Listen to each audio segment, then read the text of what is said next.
I knew I wanted to have kids. Mm-hmm. She was like, yeah, I'm cool with it. Yeah. So I was like, all right, bet. Let's do this early. And she was like, nah, I just want to stay married. I think she told me, she was like, I'm jealous. I don't want to share you yet. In addition to mental, I think it was more of in the moment. I think Mike's grief was more for the future. Mm-hmm. He talked a lot about like grieving the things that could have been. And he still grieves those things. We just talked about this the other day. Yeah. Look, I done gave you enough grace now. Stop saying that. Like, leave me alone. Yeah, it's not working. Yeah. But like, stop talking about it.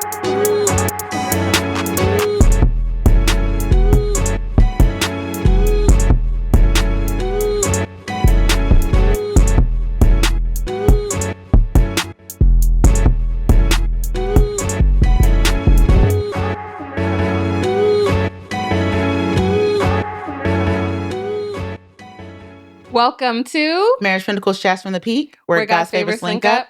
My name is Dr. Lara. And I'm Memi. And this is another episode of Chats from the Peak. And today we have very, very special friends and guests on the podcast. We have the Woods. And we're going to get into all of the things about you guys. But if you are new here, thank you for joining us for another episode. Here on Chats from the Peak, we talk about all things love, marriage, healthy relationships. And we do that from a clinical lens, a cultural lens, and a little bit of life experience. So if you are new here, we ask that you hit the notification bell, subscribe, like, share with your friends, and join us for this wonderful ride we call marriage. So today on Chats from the Peak, we have guests. And so we're trying some things out, and we were technically going to make this like a couples episode. But then we were like, you know what? We think that this is an episode that people can really glean from. And so we were like, you know what? This is going to be a Chats from the Peak episode. And we are going to look at the Woods as like the experts. And so, yeah, the experts. Ooh, yeah. experts. You know, when you are versed in something, when you've knowledge in something, you are kind of looked at as the expert or the go-tos. And so we are going to like really glean from your guys' experience in this conversation that we know is important, necessary. I don't know if often talked about, but really something that we really want to highlight. And so last season, myself and Memi, we did an episode on grief. And we kind of talked about it from our different lenses. And, you know, myself, Memi experienced the loss of her cousin and best friend. Mm-hmm. And then I've experienced a miscarriage. And we kind of talked about what that looked like in our relationships, but then also how it impacted us. And so last year, when we were even thinking about this topic, I brought this couple up. But, you know, sometimes you just like don't know who's ready to talk about certain things, if it's something that they would be interested in. And when I already, Handy Danny says I have tissues here already. For myself, and that's completely fine. But when I asked Amber if they would be interested in coming up to the podcast, it was an immediate yes. And then like I didn't even ask Mike. No, not at all. Didn't ask Mike. And then Mike came to me and was like, oh yeah, we're going to be on your podcast. And I'm like, instant tears. Like, I'm a crybaby, y'all. And instant tears. Because again, talking about something so sensitive and for you to be open and vulnerable in that way, it does take a lot.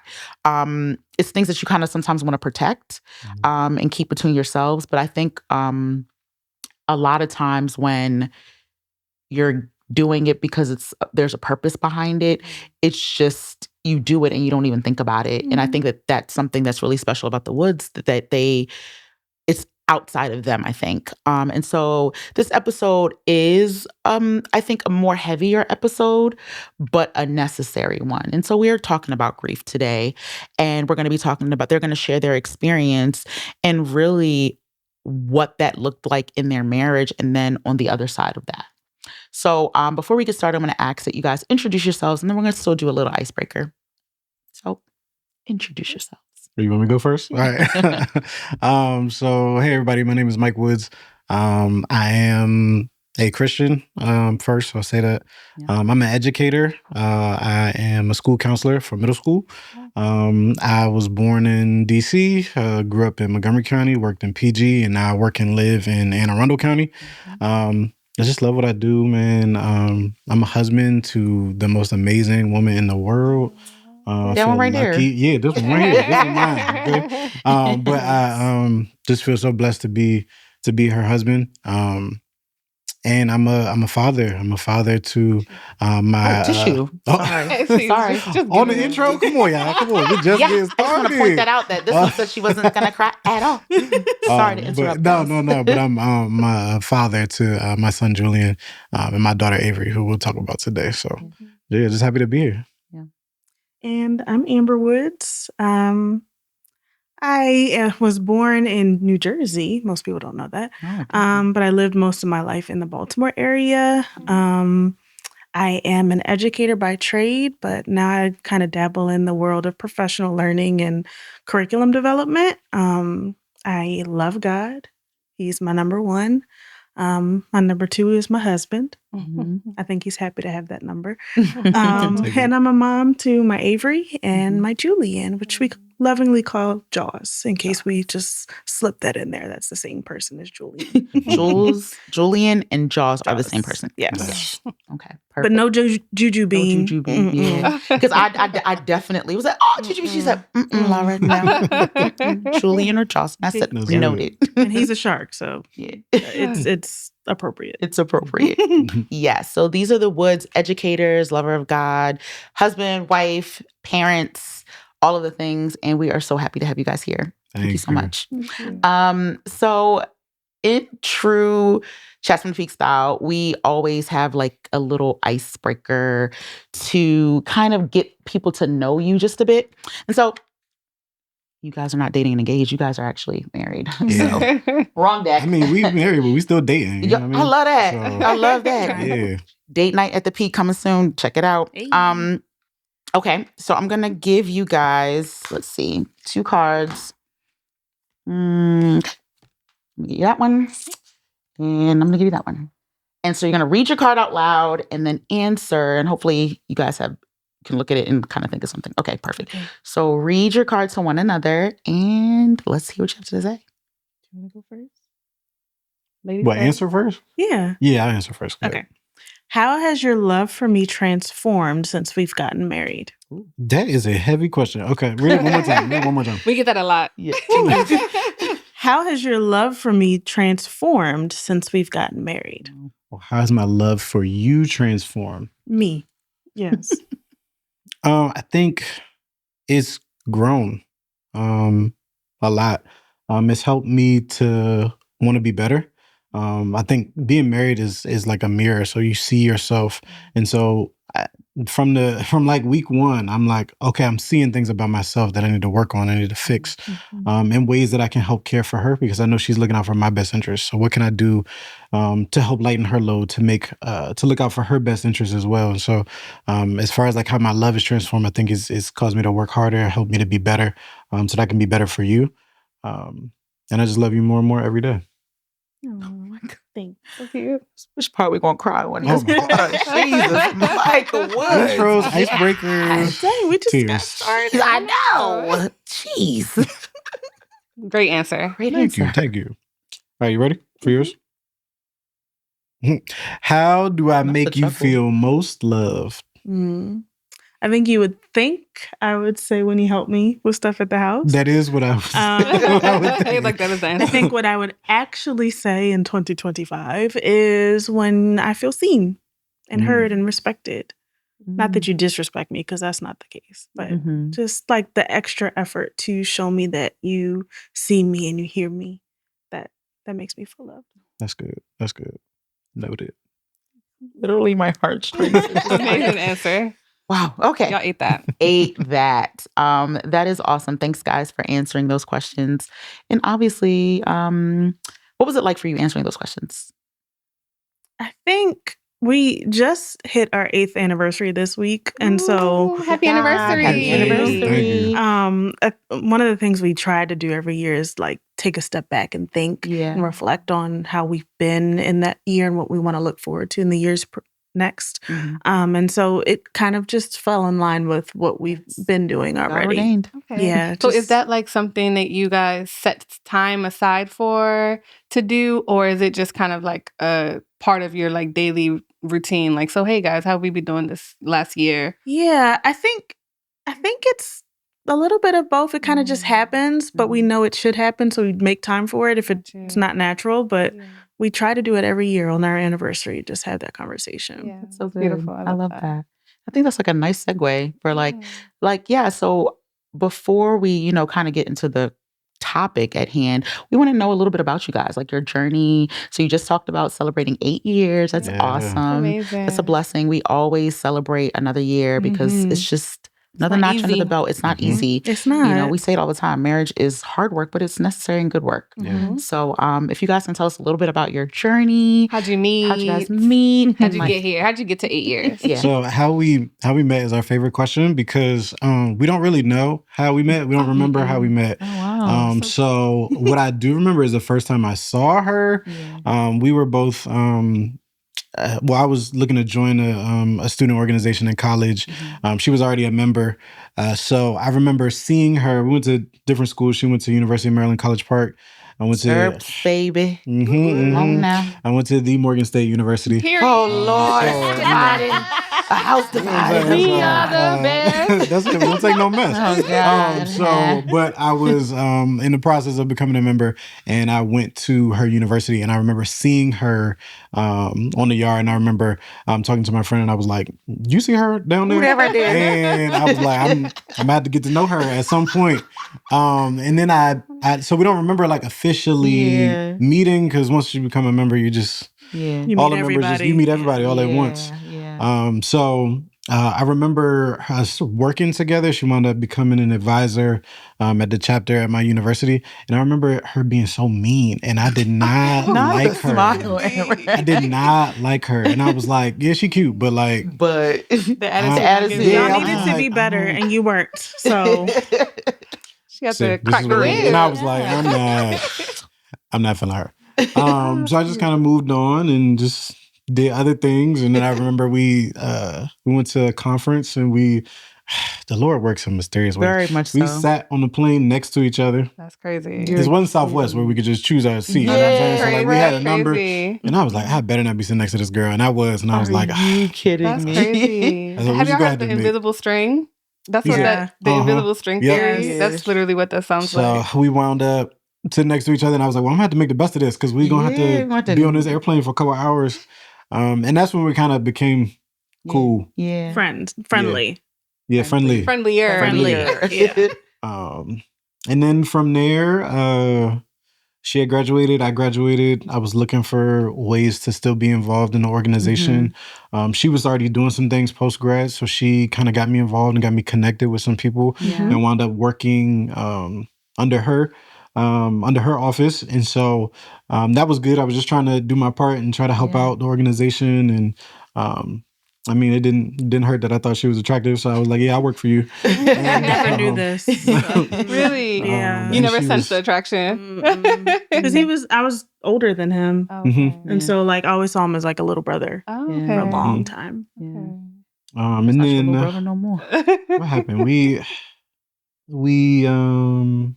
What happened? This was years later. I don't even know when. Yeah. Like 2012, 2013. We met probably 2009. 10. Yeah, 20. Yeah, whatever that number is.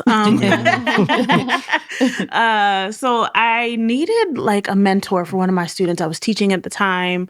I don't even think he was my student. It was a little black boy, and he just needed some love at this mostly white school. He needed some love because they weren't loving him good. So I was like, Mike, can you come in and just like once a week, just meet with this kid? And so he did. He came in. And it wasn't close. You weren't close. No, it was about an hour away. Yeah. So, and I was in Towson, like my school was in Towson, so it was far. He was in PG. He would come once a week and just kind of hang out with this kid. And the secretary one day was like, who is that? Is that your boyfriend? I was like, she was like, he's cute. He had a nice beard and everything. I was like, I never thought of him like that. I never thought of him like that, because he was always a younger brother to me. And then from that moment on, I was like, I guess he is handsome. Kind of giving that. I didn't look at you like that. And so this is a long process. From 2009. It was probably like 2015, 16. I think 2015, you came out again at an event, and he brought some person with him. Yeah, I brought a young lady with me at the time. So I was like, okay. All right. But then the next year, he was by himself. And I was like, Yeah, guess that was my didn't work chance. out. Was that the year with the popcorn? Yeah. Okay. Yeah. So then I had borrowed a popcorn machine from my mom. My mom was a principal at the time for the event. And so I needed to bring it back, but it wouldn't fit my car. I didn't bring it there, but I had to bring it back. So I needed help. And he, in the late night hour, like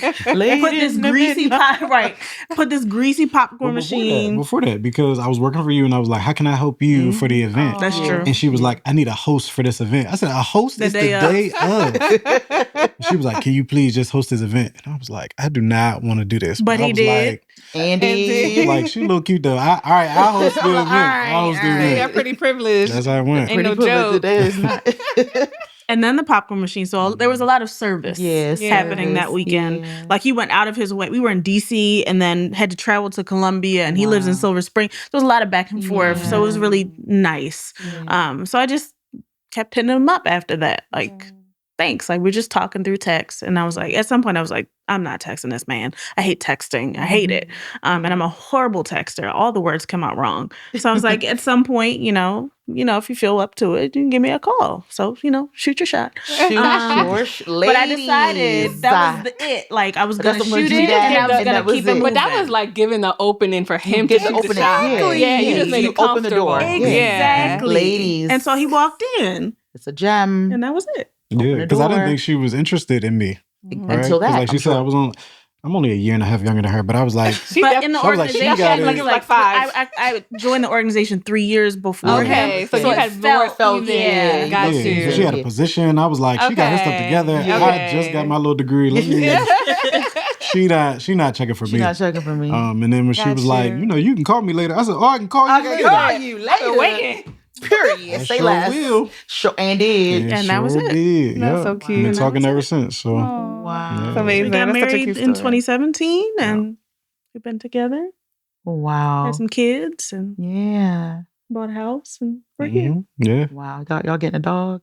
No. We had a dog for 4 days. Oh wow. That was quick. She was just asking for a dog last week. So the jury is still out on that. The jury is still out. But Charles might want one. He wants one. He gonna want one. That's so good. He needs to be able to do the things though. Yeah. Exactly.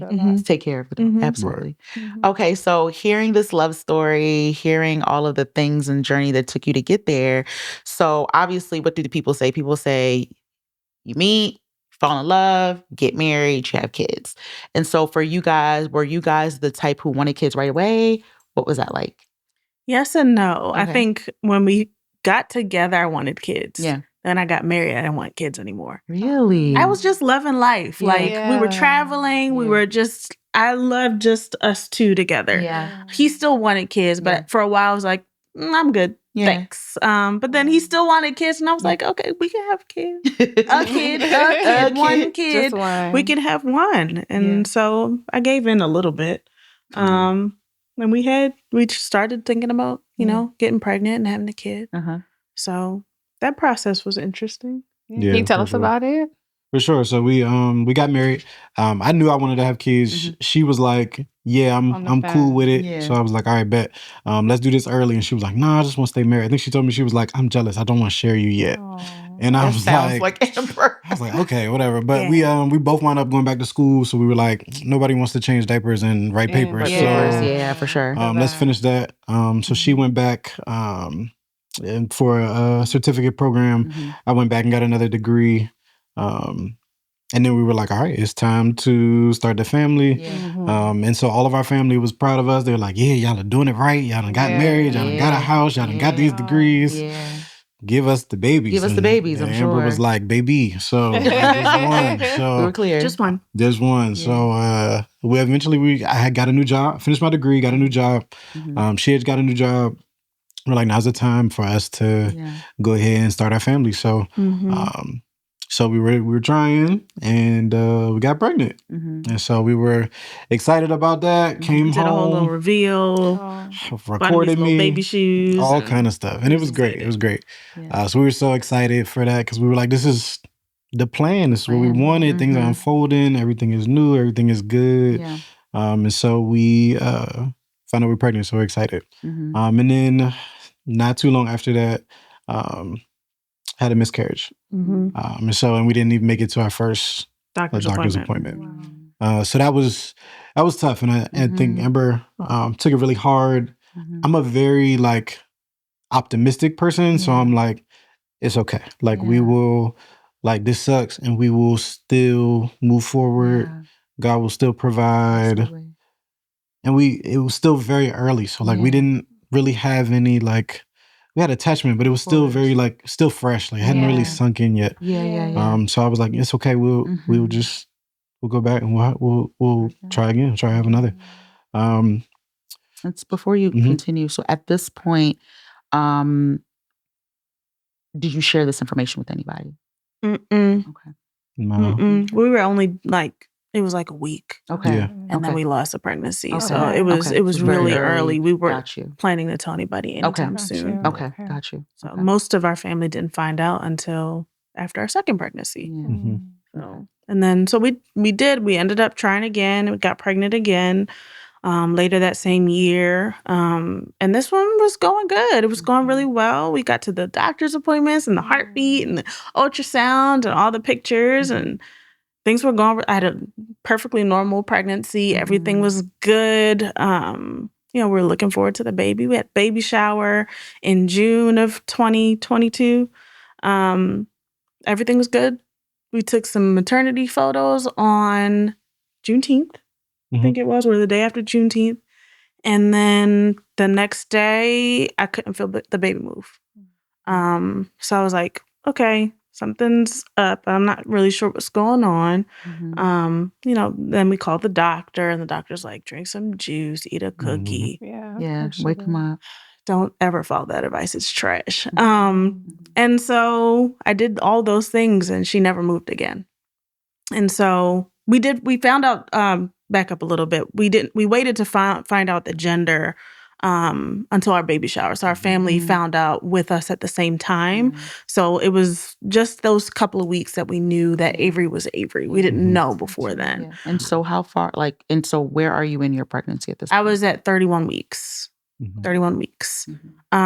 So we went to the hospital, just hopeful that, something is just a fluke. Like everything is good. And we do the ultrasound, and the nurse comes. It happens just like the TV shows. If you watch those medical shows, it happens just like that. And so I knew it was coming, not realizing that it was real, like what they show on the TV. Like the nurse came in and did the ultrasound, and she's like, oh, maybe the baby's heartbeat is just meshed with yours, and that's why I can't find it. And let me check again. And okay, well, I'm going to have the doctor come in and check. And the nurses can't tell you bad news. The doctors can. And so the doctor came in and searching, they going through the whole thing. And he tells us that there's no heartbeat and that our baby girl was gone. And so that was 31 weeks of pregnancy. Nothing happened. Like there was no accident, there was no fall, there was nothing. There was nothing. She was here one day kicking Mike in the face during our maternity pictures, and then the next day she wasn't. So that was a difficult time for us. Sure. Yeah. For sure. Okay, so now at this point you're sharing that you had the baby shower. You know that Avery is a girl. You are kind of just getting kind of ready to nest almost. And you get this news. Individually, like, what are you feeling? Like, what is happening? Jeez. I think Mike jumped into care mode. He's like, what do we have to do next? Like, what's the process? He was like flabbergasted, like, you actually have to deliver. Yes. I don't think I was really like processing everything. I was like, okay, so what do we have to do? And so they were, telling us all of these things. And like, the doctor even at one point was like, I think you just need to take a minute. Yeah. And I was like, process. Okay. So I had to stop myself and slow down. And then everything is just like, it's just care. Like, how do I care for my wife, right? How do I care for my daughter, right? And so that's where I just kind of jumped into, is like, how do I make sure that things are okay? Because this is the worst news ever, right? Like, everything in our life has been good, and everybody in our family has been like, y'all doing it right. Y'all doing it right. You know what I'm saying? So, and the expectation was that we were going to come home with our baby girl, right? We never thought, even in planning, like, you always plan for stuff. Our plan was, what's going to happen if something happens to her, right? Yeah, we planned for that. Yeah. And I'm like, girl, you better not leave me with this baby. That's not how we're doing. And so that was our plan. So we never planned for, because nobody ever talks about it. No. Nobody talks about that as an option, not an option, but a possibility. Like you hear about, you starting to hear more about miscarriages because people didn't talk about it. They didn't. For a long time. Absolutely. But I've known people that have experienced miscarriages. So it was, and I had one previously, so it wasn't new, but like a stillbirth, that's not something people talk about in our community. Absolutely. And so it was really a shock to us, like that everything was normal. Now it's over. Right. It was really and I think not having the explanation, I can just imagine how that just leaves you with so much questions. Because I have a friend that had a stillborn, but she had that explanation, like she needed the cerclage. She was not able to keep the baby in. But I think just feeling like, oh, everything is normal and there's no explanation, I can just imagine that emptiness that leaves. That part was really hard. Yeah. That part was really hard.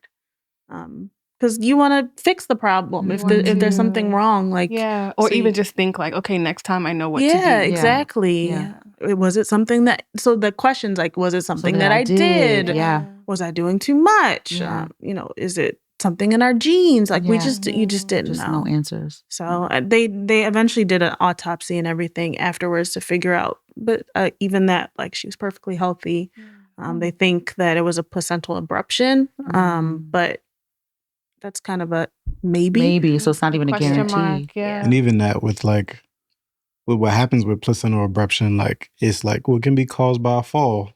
She never fell. Right. Or they be like, sometimes it just happens. I'm like, man. What does that mean? Right. Like, so it's not even anything for us to, take back with us and say, well, like, this is what we need to think about next time. Like, we never had a bad doctor's appointment, ever. It was just one day she just didn't feel her move. And I think we talked about that in our grief episode. Like, when dealing with these kind of like really difficult things, it helps to gain some sort of control. Like, okay, there's something that I can do to make sure this doesn't happen again. Or there's something I can do to like ease how we're feeling. So to not have anything, like how are you coping? Like, what was your experience for like the next 3 to 6 months? Yeah. So the process, we had to deliver Avery. So that was a process. And was that something that happened? Sorry to cut you off. Was that something that happened immediate or okay?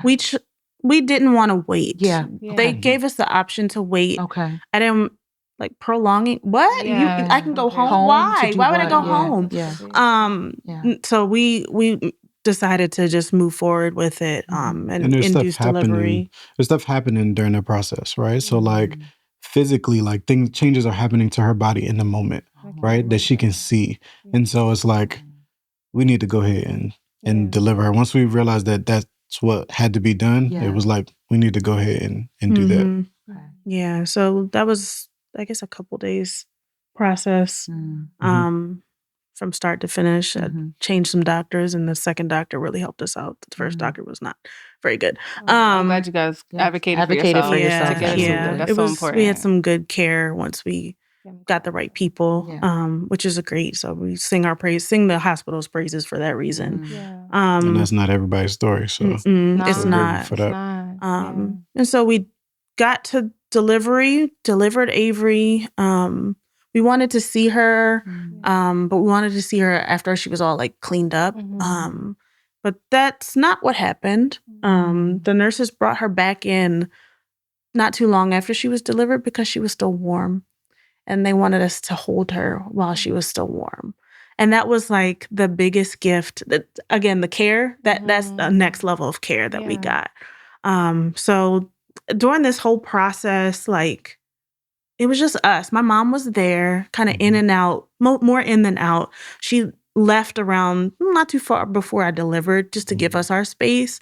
But we knew it was just us. So we had to take care of each other. Because there was nobody we can call that knew what we were dealing with.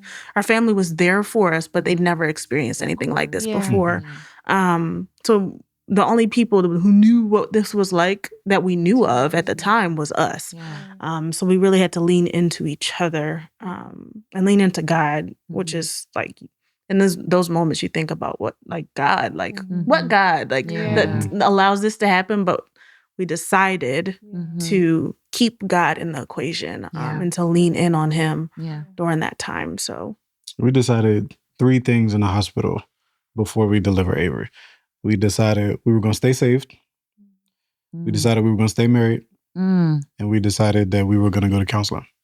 Amazing. All in the hospital. It was like right after everything went down. We just made those decisions. Amazing. And so I'm curious, like, how did that, like, conversation even, like, because I'm sure your mind is like, there's so many things that are happening, right? Like, those 3 things are like paramount, honestly, because those are such like purposeful decisions that easily could have been like afterthoughts. We could talk about that when we get home. We can, but to say before you even deliver your daughter, we are going to stay married, because that's like a question that we have. Like, people get, like, these things separate marriages. Yeah. I think knowing what we were feeling, the absolute like destructive grief that we were feeling, the all-consuming grief of it all, I knew I couldn't do that by myself. And I knew that, like, I didn't want to have to, there's a sense of peace in not having to explain your grief to somebody. Because he already was there. Like, he knew. Other people, you would have to explain, why are you still crying 6 months later? There's a thing that goes with that. You don't have to explain that to your spouse because he's there. So I knew I didn't want to go through it by myself. And I also knew, like, this is my guy. Like, he's my partner. He didn't do anything wrong. I didn't do anything wrong. Like, we came to the hospital in love, hoping that we were going to deliver our baby maybe just early, but, whatever. But we had decided to do this together, so we're going to decide to keep going together, because that's the only way we were going to make it through. And I think you use an important word when you said decide, because it's a choice, right? You, like, I think a lot of times when we have big emotions and big feelings, we don't realize we have a choice, because there's a lot of people that could have chosen anger, right? You could have chosen, rightfully so. Yeah, you could have chosen anger to God. You could have chosen anger to your spouse. You could have chosen anger to the staff in the hospital. But it's like you chose to lean into each other. And I just think that's so inspiring for couples that are experiencing these type of things, that you don't have to lean away from each other. Like you said, this is my guy. Like, he's here. Like, we're experiencing the same things, right? So it's like the idea of leaning into each other. I just think that's so powerful. And I mean, full transparency, we were angry at all those people. Rightfully so. We were angry at God. We were angry with each other at certain points. We were angry with the hospital. Like, all those things happened like, too. You still felt that. And we just like, that's so good to clarify. I was just feeling like I've lost my daughter. Like, that's not how this was supposed to go. That's not what our story was supposed to be in our eyes, right? So, like, at this point, I don't want to lose nothing else. Like, I've lost my daughter. I can't lose my wife. That's not an option. Like, if I have the ability to do something to make sure that she stay, I'm going to do it. If she wants to go, I'm packing my bags, baby. Where we going? Like, because we're going together. I don't want to. I don't want to lose that, right? Like, my faith in God was something that's been paramount. Like, I've been saved since I was 7 years old, right? So, like, I don't know a life without God, right? And so I didn't want to know what my life would be. I didn't know what a life without him would look like, right? Like, I already know him to be good. So, like, the Bible talks about, like, if we judge God, we can judge him as faithful. So I'm like, I already know these things. I don't want to let that go. But I can't, say that it was like easy. And I was like, okay, God, I'm with you. Like, it was like, no, God, I don't know why you doing this. Like, I don't know. We did the things that you said to do, right? Like we didn't just have a baby on the side. We didn't cheat on each other, right? We waited till marriage. Like we did all of these things. And I'm like, God, like, what's going on? Like, we don't do no drugs. Like, we don't do none of this stuff, right? Like, we good, God. We good. I'm like, come on. We go to church. Like, we serving. We doing all these things. Yes. And it's like, why is this happening? So, like, we did have times we were angry with God. And I mean, at that time, I had just got my degree in school counseling. So I'm like, I believe in it, right? So I'm like, somebody gonna have to help us because we need some help. Like, we can't do this on our own. And so we're going to need to talk to somebody that can walk us through some of the emotions that we're feeling and even some of the conversations that we had with each other, right? Like you talked about being like angry at each other. We were angry at each other, not because, we had lost our daughter. That was never the case. I was never upset with Amber because I know she didn't do anything, right? And she was never upset with me about that. But we were upset with we talked about coping, like how do we cope? And our coping strategies were different. Very different. Yeah, we're going to get into that. So that's what I want to. She was angry with me. Like, why you not sharing? I'm like, girl, I can't share with you. You said I can't share with you. Somebody got to be hold it together, but I was not really holding it together either. So all those things were present. So were you guys in individual therapy or joint or both? We did individual. You did individual. Okay. And that's a good, not segue, but just piggyback off of my question. So I'm hearing both of you say we, which I think is also just another layer of this because yes, this is your child, right? But how you feel about the experience is still very individual. For sure. Like it's a very individual experience. And grief is a very individual experience. Like, absolutely. You lose someone, but how it affects you, how you cope with it, how you see it is still individual.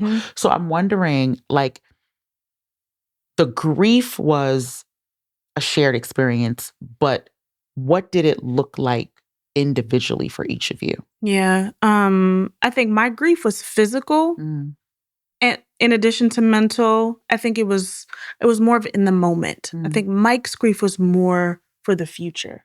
He talked a lot about like grieving the things that could have been. And he still grieves those things. We just talked about this the other day. But my grief, like the physical, like as a woman, you give birth to your child.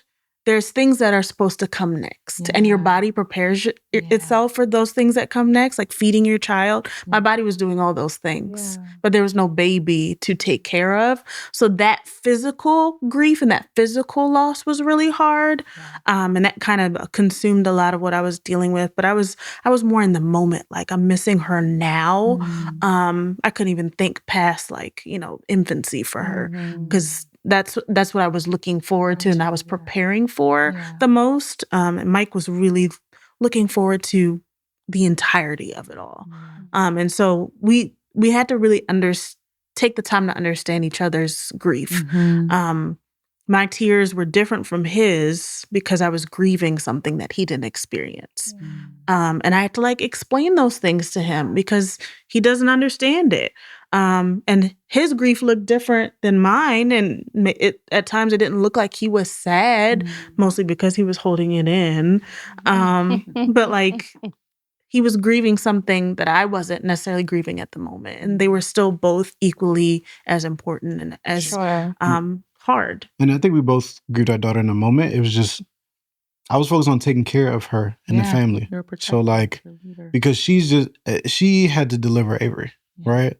I'm just on the sideline holding her hands saying, go ahead, you can do it, right? Like all of the things that you hear, I'm doing that stuff, but I'm not pushing, right? So like, I'm like, she got to do the heavy lifting on this. And I just got to be there to support. So from the side, I was just like, let me continue to support. How can I support her? How can I get her through this?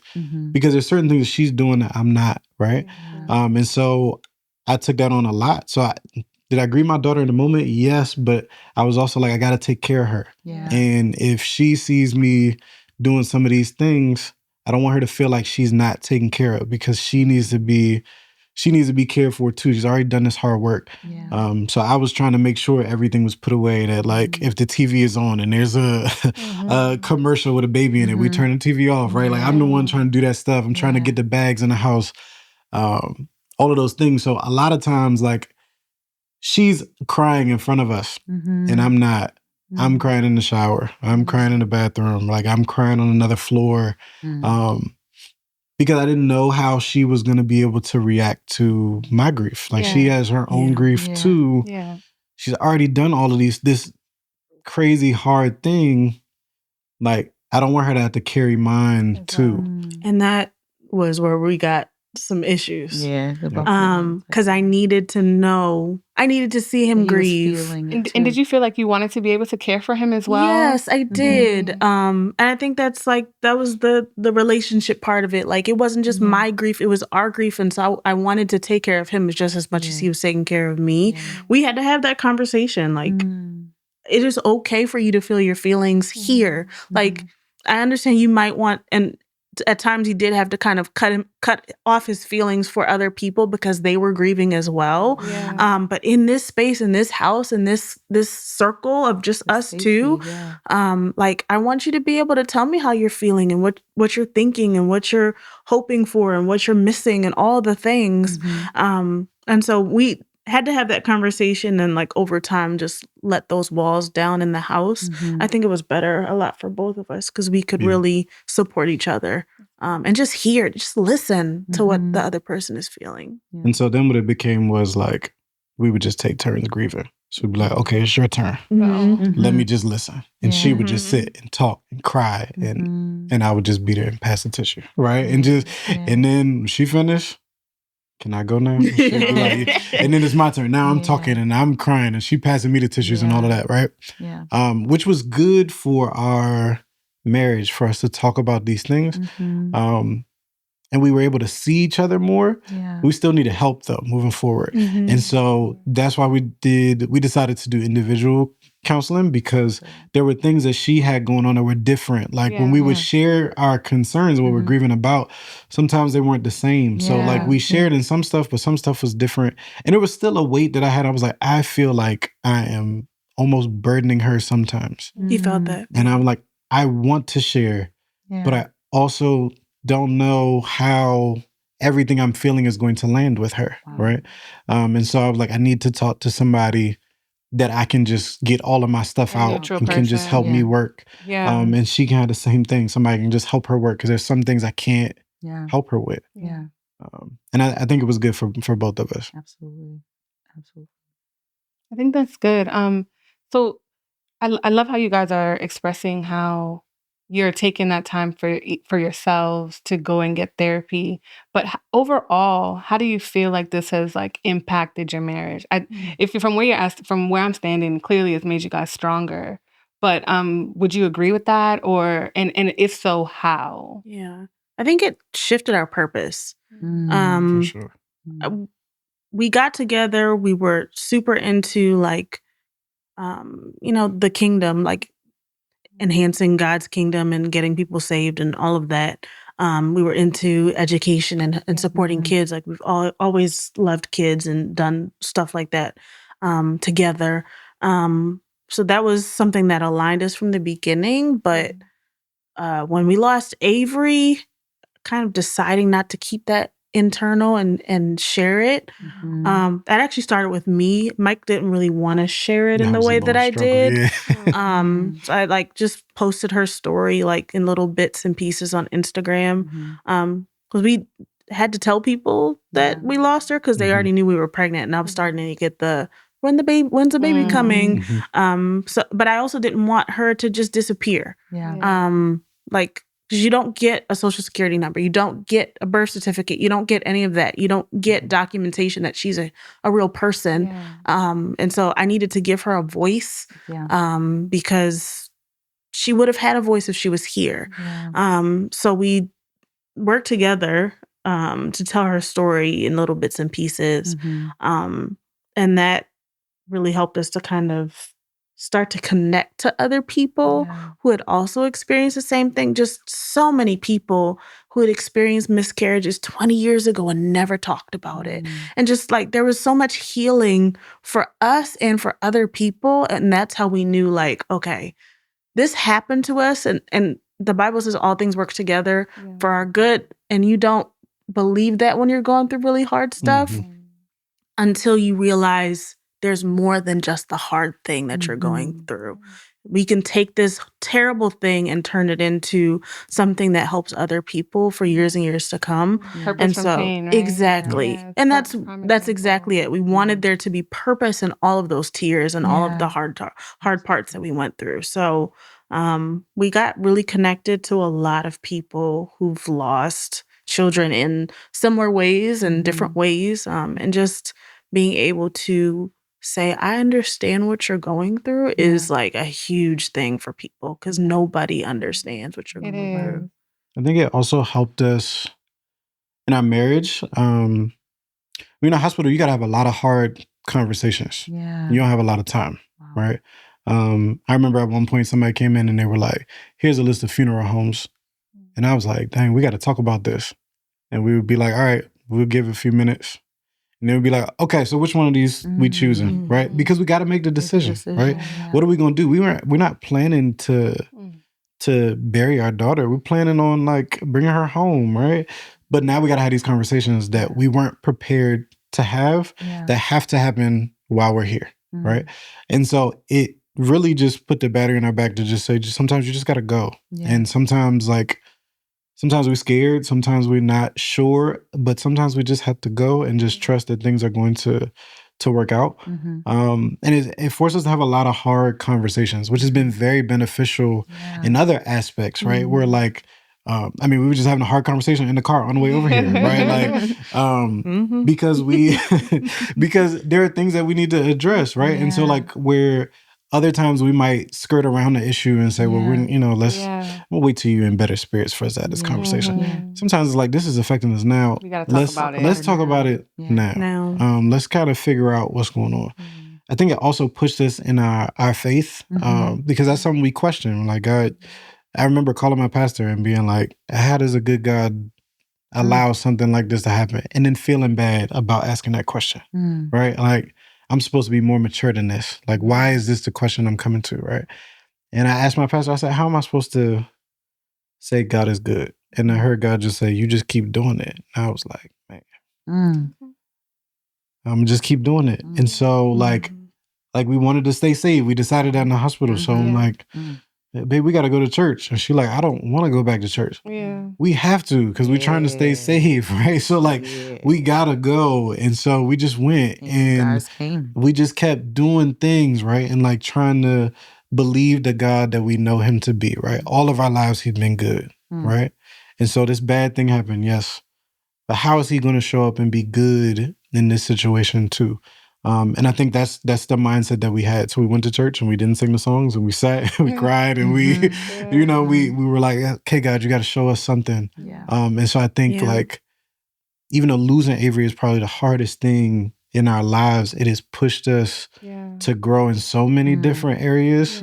And there's things that even though she is gone, she's still teaching us now. And so we're just grateful for every opportunity, everything that comes our way. Because it just shows us that there's so much more after what has happened, and that there's still a lot of growth for us in a lot of different areas. Yeah, so I'm hearing that it gave you guys purpose, and it also helped you guys to feel like there's no issue that's too big, there's no mountain that's too high for us to kind of conquer. Yeah, and one thing that we got this little, I guess it's a light, but it says, what does it say? It's a mountain. This is kid, you'll move mountains. Yeah. So that's something that I knew I had to do, like as a mom, like moving mountains. Like there's these hard things that you have to do in order to become a mom, to stay a mom, to be a good mom, to be a wife. So like we would constantly choose to do like these hard things. Like today, okay, we're gonna get out of the house. We're gonna go to the mall. That's a really hard thing after you lose a child because there's so many people and you don't want to be around people, but we needed to like force ourselves into normalcy.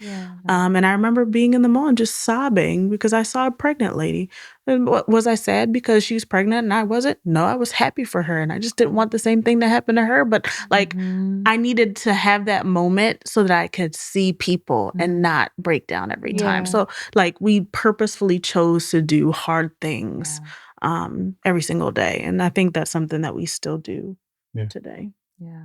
Encouraging. When you talked about staying saved and going to church, I know during my grief, I was the opposite of you guys. Like I was completely done with God. And I was just kind of, I had the same questions as you, but I didn't really feel bad about it. I felt justified in my anger. And when people would ask me, like, tell me positive things, like there's a reason or there's purpose in pain, it grated at my nerves because I'm just like, this young girl just had a baby and she died from cancer. And it was like, there's nobody that can make that make sense to me. And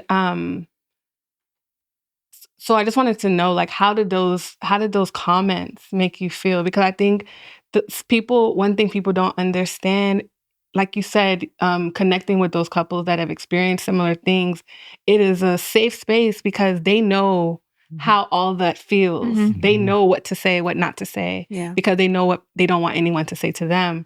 So just for people watching, like, what are some of the things that really are just not helpful when are just when you're grieving any type of grief. So I talked about this somewhere else, but somebody would be like, well, she in a better place. So I'm like, what you talking about? My house is nice. Like, y'all ain't even been over here. It's all set up. What you mean?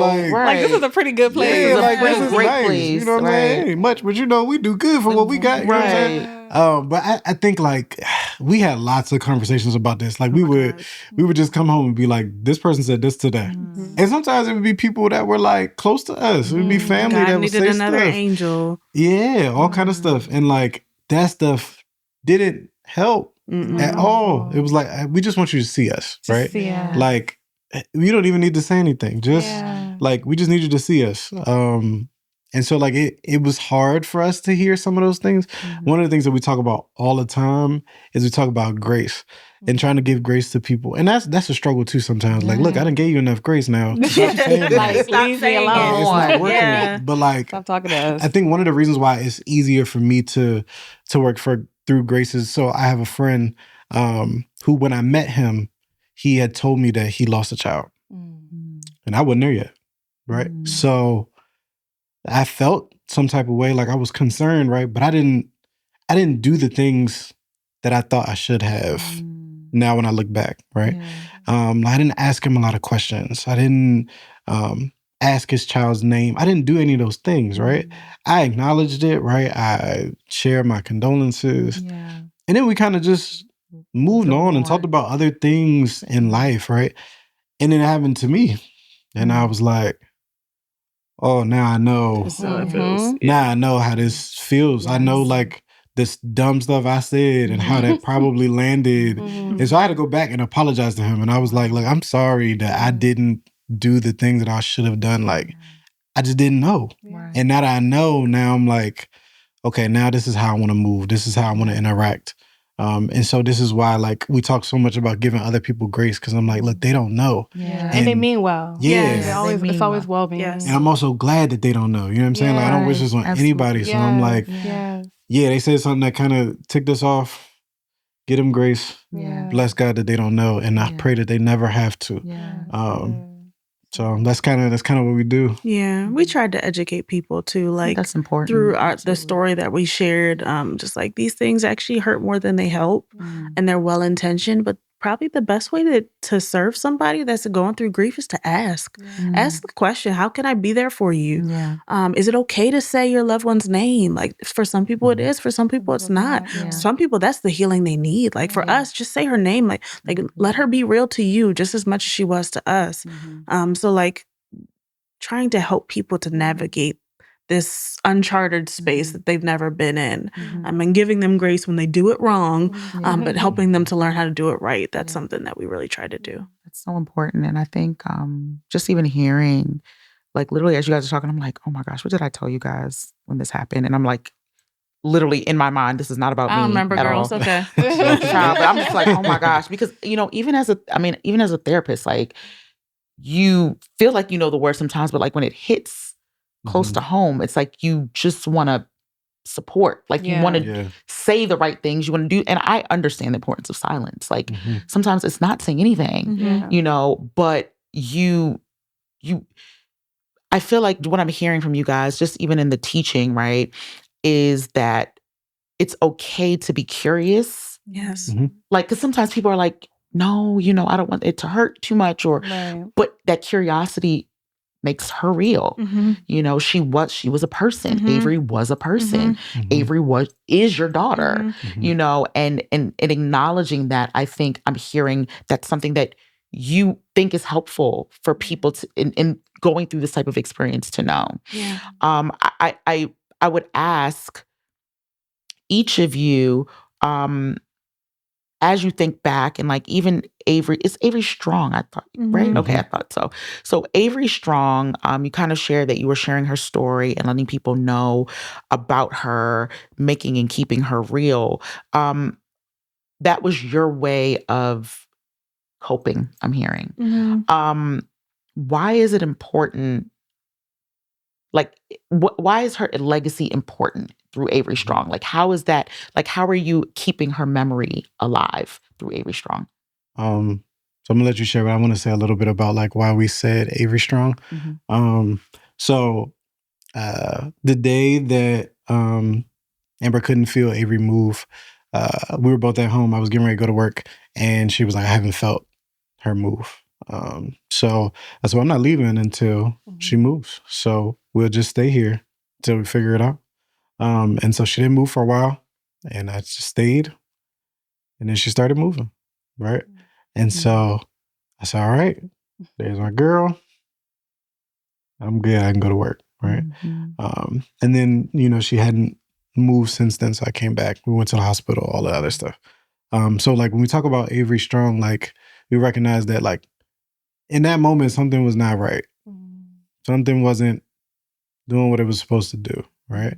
And so like when we think about her movement, like we think about her fighting, right? And we think about her still being strong, right? And like, daddy's not leaving until I move, so let me move, right? And so even though things were really bad, she was still fighting, still trying to show a little strength. And so like for us, Avery Strong is also a reminder for us to keep fighting, right? When things get tough and they're hard, like keep going, keep moving. And so that's why we talked about it. Cause like when we talk about our daughter, like, and this is one of the things that happened in counseling for me too, is my counselor asked me to describe my daughter, right? Which is a crazy thing if you think about it, right? Like, but like thinking about my daughter, I'm like, she's strong, she's a fighter, right? And so, and that's what we do. We try to fight every day for the ones we love, for the things we care about, for the things that we're committed to. And so that's kind of how we came up with Avery Strong. And sharing her story helped to give her a voice. It gave us a voice in a sea of like crazy. And then it transformed into just connection with other people. And I think it continues to live on now almost 3 years later because we still are connecting with people and still supporting. Like we'll get calls or texts from people saying, I shared Avery's story with this person who had just experienced this. It was years ago, but like people we will never be connected to have seen our story and seen her story. And it just gives so much, I think, clarity on the process for people because we just articulated what the real stuff that was going on, the crazy stuff that people said to us that was well-intentioned but hurtful, and all the hard things that we went through, things people can't talk about with everybody, but just to know that other people have experienced it has been healing for so many people. So we continue to share her story for that reason. Yeah. And I think one of the things that that's on the other side of the grief is hope, right? Mm. And so I think I want to ask, how did you guys get to hope? And what did that look like? Because we know that there's another blessing came along. Mhm. So how did you Mhm. get from this grief to Julian? I think part of it for me was I knew there had to be more to life than just this pain. Absolutely. We found purpose in it, but I didn't think it was over from that. Like, I didn't think that was the end of our parenthood journey. Was just the lost parenthood, which is a different type of parenthood. It's ghetto. Don't come over here, y'all. But I think we just knew there was something more. So we started to figure out, we don't call it trying again. That's a like a no phrase for us, because it makes it feel like we did something wrong in the first time. So we just say like trying for another baby, because we had a baby. So we decided to try for another baby.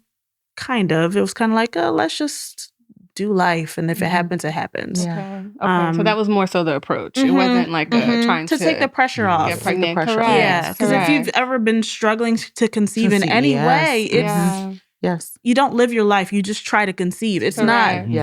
It's awful. So we just wanted to be able to live and be together in a healthy way, and not just a like baby making way. I don't know, a nicer way to say that. That could be healthy too, I guess.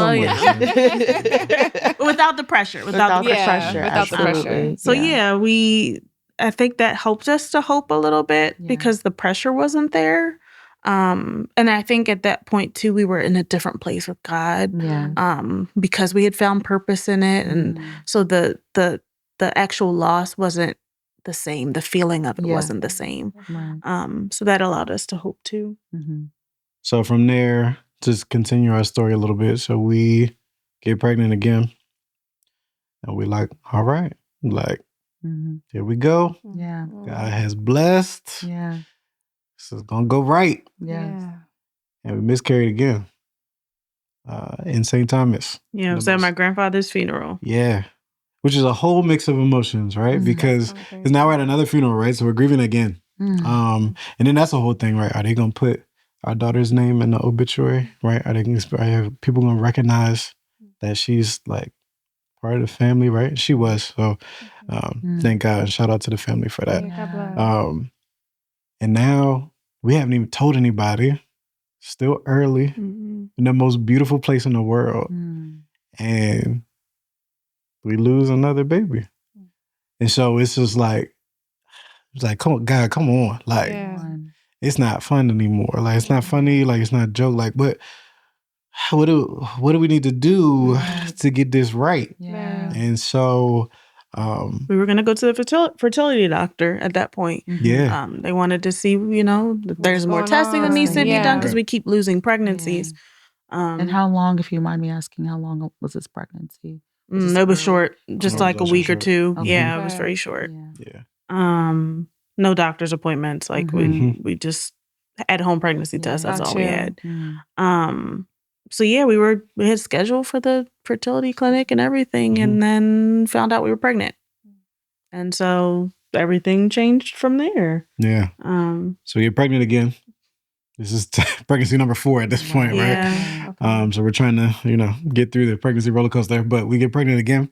And we get pregnant again around the exact same time we got pregnant with Avery. So now we're going through all of the same stuff at all the same time.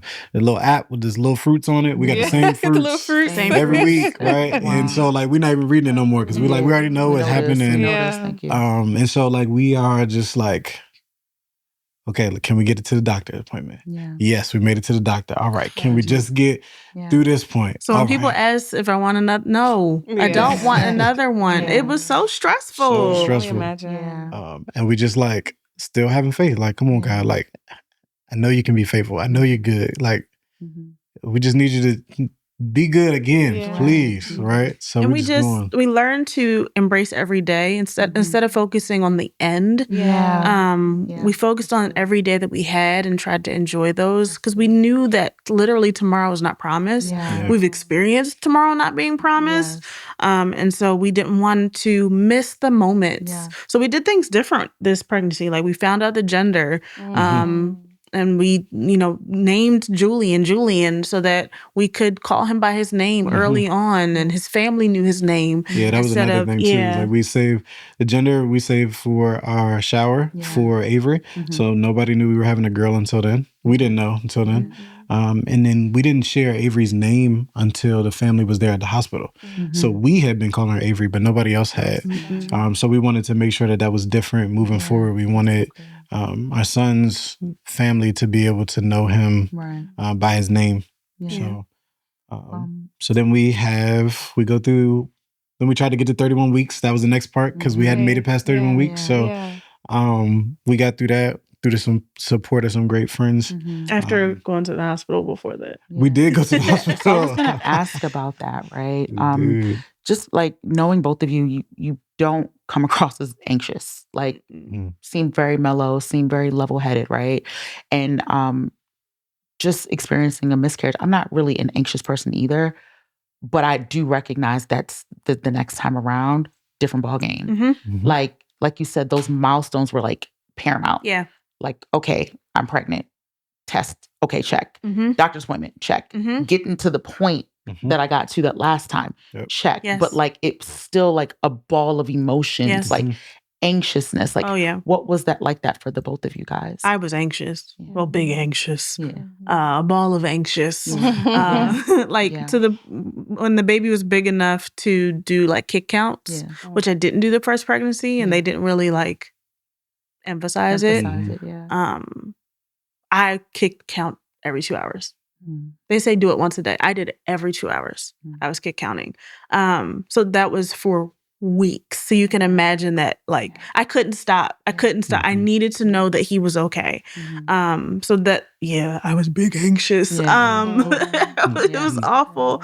I had, they sent us to, I don't remember the name of the place at the moment, but we didn't like double the amount of doctor's appointments that everybody, you're in the doctor once a week. At the end, I was in the doctor's 2-3 times a week. It was a lot, which was helpul for my anxiety. Because, 2-3 times a week, I'm hearing his heartbeat or getting an ultrasound. So we have a lot more ultrasound pictures than most people. But oh God, I was so anxious. And I didn't want to be, like, I wanted to have the faith in God to do the thing because I know he could. So that was something I struggled with, trying to balance faith and like this real fear that I have. Like actual lived fear. Yeah, we kept it secret for a long time. I mean, we told our family, but like nobody at work knew that we were pregnant until maybe like... Until you had to tell them. Yeah, about 3 weeks out. Literally. Like, look, I'm going to be out for a little bit. I can recall. I can tell church people, when I tell you showing and everything, and it's no comment. And I was like, no comment. Absolutely no comment. Like, I didn't say a thing, and I said, that's fine. And whenever they're ready to say, they're going to say. And I kept it moving until then. But I can imagine, like, it's like, we're not going to say anything. We're not talking about this. We're not going to talk about this. The people knew. The people who thought they knew. Yeah. They're here. And exactly. And then, bless God, our son was born. So our son Julian is here now. He'll be 2 in 2 months? He was born the day after Avery's delivery date. 2 months after, but like the dates line up. So the 22nd was her delivery date. The 23rd is his birthday. Wow. So we celebrate those milestones back to back. Yeah. Because everything else was back to back. Yeah. Amazing. And so, coming out of this, right, I really am so grateful for your story. I'm proud of myself for keeping it together. I did. You've been doing good. Barely. All right, hush.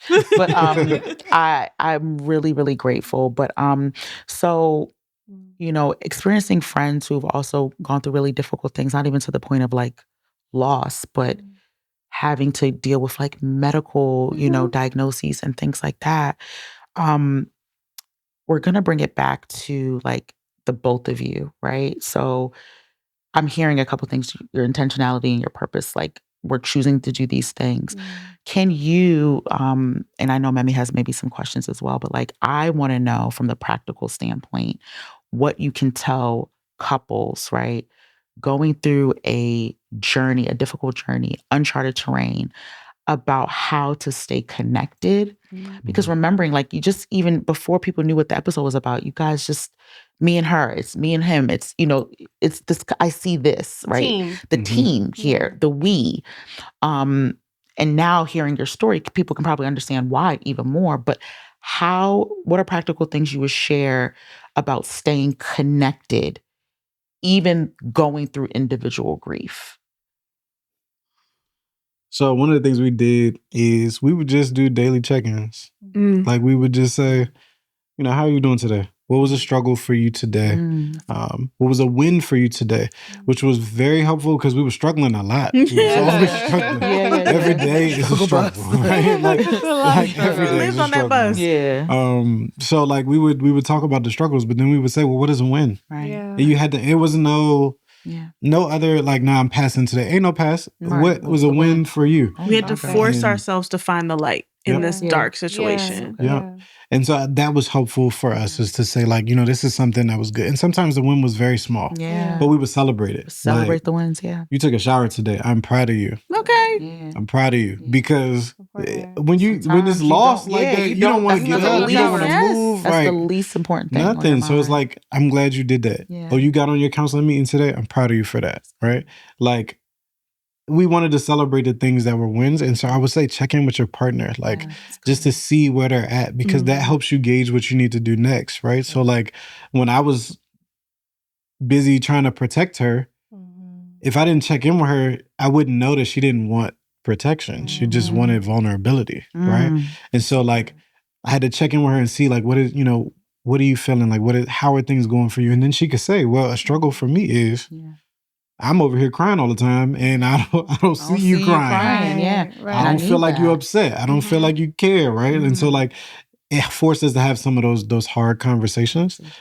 So I would definitely say check in. With that, like to add to that is recognizing that you can't make assumptions about your partner. So good. Like, I think I could have very easily assumed that he was not sad about this loss and that he did not care. Did you feel like you know him? Because like, the evidence was not there. I didn't have any evidence, right? But instead of assuming, I got curious and asked the question so I could understand. So I think if you, to maintain that connection is to lean into curiosity. You said that earlier, but that's so real. We have to stop assuming about each other, because often we assume the worst. Yes. And we should be, in marriage, you should be assuming the best about your partner. Yeah. But let's stop assuming altogether and just get curious. And I think that really helped us to understand each other a lot better. We also like prayed together, which is very important. Yeah. That is because we were trying to stay safe, right? So like prayer is a part of that. We got to talk to God. And sometimes our prayers were not just, dear God, thank you for this food, or, thank you for, everything. Because sometimes I wasn't grateful. Sometimes I'm just like, God, I don't understand. Like, help us understand. Show us what this is supposed to be about, right? Like, if I can't have my daughter back, show me what I'm supposed to have. Show me where I'm supposed to be. Show me where we're supposed to go. Because we just don't know, right? Yeah. And then, in addition to praying, like being in our word, right? We want to stay safe. So find a Bible plan that's talking about grief and what you're going through, right? Because somebody's already had this lived experience that can give you some of the tools that can point you in the right direction. So like, instead of like Googling like verses about grief, like I'm just like, where's the plan that's going to walk me through some of this stuff? Yeah. Right. So we spent some time doing that, just spending some individual time, and then coming back and talking about like, this is what I saw in my word today. And this is what I'm struggling with my word today. I know it's there, but like I haven't seen it yet. Right. And that helped us kind of encourage each other to kind of keep going forward. So I would definitely add that. That's good. And so now here you are with Julian, with Avery, the Woods, all of the things. What's next for you guys? Oh, Jesus. I don't know. There might be some entrepreneurship down the road. Yeah. We'll see.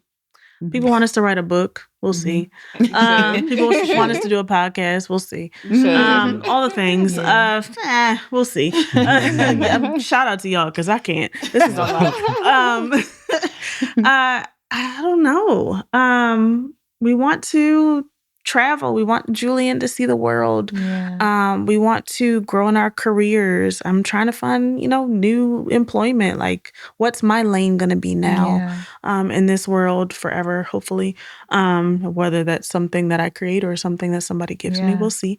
I see us growing in God and growing together. I don't know. What do you think? I think one of the things that are important to me is, and both of us, is just to make sure my daughter's name keeps going, right? Like that it didn't just stop in the hospital, right? Like my goal every day is to make my daughter proud, right? And so like I live every day for her, right? Like how can I make sure that I make her proud, right? When I think about like our faith journey, right? Like I talked to, one of the things that's been really helpful for both of us is just being in community, right? And so like every week I'm in a group with some other guys that lost their kids, right? Some of them saved, some of them not, right? And so like when I think about like what's next is like, how do I continue to grow the community? Because the really sad thing is like, it don't stop with us. It's going to be somebody else today. And it's going to be somebody else tomorrow, right? And so like, while we're like a few years removed from it, right? And so we've got some tools now. We've done some things like, I know guys that didn't stay married after this. Like I know guys that walked away from the faith after this. And so part of us sharing the story is to help other people that are unfortunately joining the same club that we're in, but also help like how does God get the glory out of this situation too? Because like I said, it's the worst situation in our lives, and still God is good, and we've seen Him be good even in this situation. Like we've seen our daughter's story help other people, and so like that's not stopping for us. So what lane it goes in, like we'll leave that to God to tell us which way to go. But one thing that'll be consistent is that we'll continue to speak our daughter's name. We'll continue to say Avery. We'll continue to be Avery Strong. We'll continue to push and help other people to stay married, to stay saved, to seek counseling, get the support, and to realize there's more on the other side. And so that's what we're going to continue to push for. Yeah, I love that. And I think one of the biggest things that grief taught me was that God never promised us that bad things will not happen. And I think that's something that we believe as Christians, like, why me? Or why did this have to happen? Or why does any of this stuff happen? But it's like we are in a fallen world and these things happen. So I think the fact that you guys have found that community, because like we said, it's going to happen. It's inevitable. But the fact that you guys are using your experience to encourage others, I'm just so happy to hear that, because I just feel like that is what it's about. Like we hate that we go through these awful things, but we're meant to encourage through it. Absolutely. So I love that you guys are doing that. Absolutely. Yeah. It's what people need, man. Like it's tough. It is the hardest thing that we've ever dealt with. And so like, when other people deal with it, it's probably the hardest thing for them too, right? I wish my friend had you guys, because I didn't know what to say. So the fact that you guys are doing this, I love it. The prayer is that this, not only the legacy of Avery Strong, this episode, your story, the people you meet, is that ultimately you guys are still giving back to the kingdom. Like that was like your purpose when you shared it earlier. Ultimately, you guys are still doing that. And I'm just so blessed to know you guys. Thank you.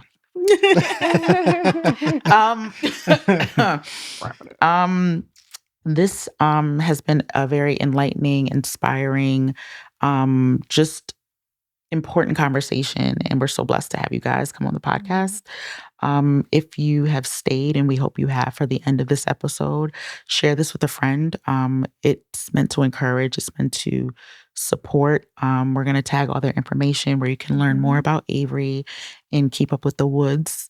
Thank you guys so much for joining us. This has been another episode of Chats from the Peak. Thank you. Bye.